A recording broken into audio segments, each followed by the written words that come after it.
কালি আমি এটা বাতৰি সম্প্ৰচাৰ কৰিছিলোঁ য'ত দেখা গৈছিল দ্বিতীয় বিশ্বযুদ্ধত ব্যৱহৃত কৰা এটা 81 mm মৰ্টাৰ।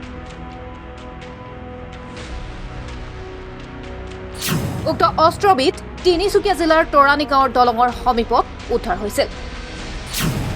আজি ভয়ানক শব্দ কৰি ফুটিল 81 mm মৰ্টাৰটো। ফুটাৰ সময়ত উপস্থিত আছিল আৰক্ষীসহ সামৰিক বাহিনীও। উল্লেখযোগ্য যে এই ক্ষেত্ৰত হতাহতি হোৱা নাই এজনো। চাওঁহক সবিশেষ প্ৰকৃততে হৈছিল কি। আমাৰ হাতত আহি পৰা তথ্য অনুসৰি তিনিচুকীয়া জিলাৰ পেঙেৰি থানাৰ অন্তৰ্গত তৰাণী গাঁৱৰ দলঙৰ সমীপত মঙলবাৰে দুপৰীয়া উদ্ধাৰ হৈছিল দ্বিতীয় বিশ্বযুদ্ধত ব্যৱহৃত 81 mm মৰ্টাৰটো। তৰাণী খেতিয়ক অৰুণ বৰানৰ খেতিত ট্ৰেক্টৰেৰে হাল বাই থকাৰ সময়ত নাঙলৰ ফাং মাটিৰ তলত লগাত উদ্ধাৰ হৈছিল এই 81 mm মৰ্টাৰটো। 81 mm মৰ্টাৰটো উদ্ধাৰ হোৱাৰ পাছত সন্ধিয়াৰ পৰা সমগ্ৰ অঞ্চলটোত কটকটীয়া নিৰাপত্তা বেষ্টনী কৰি তুলিছিল ফিলবাৰী সেনা আৰু পেঙেৰি আৰক্ষীয়ে। ভাৰতীয় সেনাৰ ডিনজান স্থিতি কেম্পৰ পৰা অহা বোমা বিশেষজ্ঞই আজি পুৱাৰ ভাগতেই নিষ্ক্ৰিয় কৰে 81 mm মৰ্টাৰটো। জানিব পৰা মতে উদ্ধাৰ হোৱা 81 mm মৰ্টাৰটো আমেৰিকাত নিৰ্মিত। উল্লেখযোগ্য যে কিছু বৰ্ষৰ আগত এইদৰে আন এটি মৰণাস্ত্ৰ উক্ত ঘটনাৰ সমীপত উদ্ধাৰ হৈছিল বুলি জানিব পৰা গৈছে।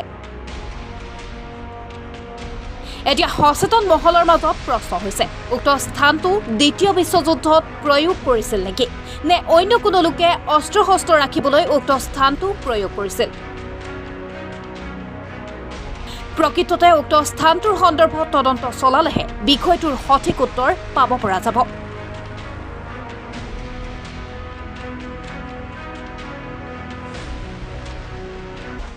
এতিয়া আমি জানিব পাৰিছোঁ 1945 চনৰে বস্তুটোত এনেকৈ বুলি মানে আমাৰ বোমা বিশেষজ্ঞ যিসকল ডিনজানৰ পৰা আহিছিলে তেখেতলোকে কৈছে। এইটো কি কাৰণত কেনেকৈ ইয়াত পৰিলে সেইটো কিন্তু সিহঁতেও স্পষ্ট কৰিব পৰা নাই।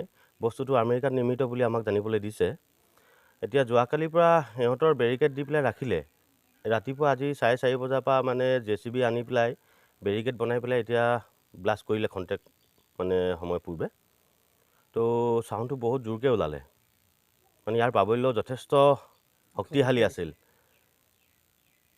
আৰু আচলতে বস্তু প্ৰথমতে গম পোৱা নাছিলেতো, আৰ্থিনৰ লোহাৰ বুলি ভাবিছিলে কাৰেণ্টৰ, কিন্তু পৰৱৰ্তী সময়ত বম বুলি গম পাই পেলাই খবৰ দিয়া হ'ল প্ৰশাসনৰ মানুহ আহিলে। অহাৰ পিছত মানে ৰাইজক বুজালে আৰু এতিয়া ৰাইজে বুজি পাইছে বস্তুটো কি বস্তু হয়। আৰু পূৰ্বতেও 10 বছৰ আগতে এটা ওলাইছিলে, সেইটো সেনেকেই হেৰি হ'ল। এতিয়া নিশ্চিতভাৱে এই অঞ্চলটো কিবা বিশ্বযুদ্ধৰ হয়তো ঘাটি আছিলে, নতুবা ইয়াত কিবা আছিলে মানে তাকে বহন কৰে। আৰু মানে বিশ্বযুদ্ধ যেতিয়া হৈছিলে সেইটো সময়ত এই অঞ্চলত মানে কিবা নহয় কিবা জড়িত আছে, মাজে মাজে ওলাই থাকে তেনেকুৱা বস্তু, সেই বুলিয়ে অনুভৱ কৰিম আৰু ভাবিম।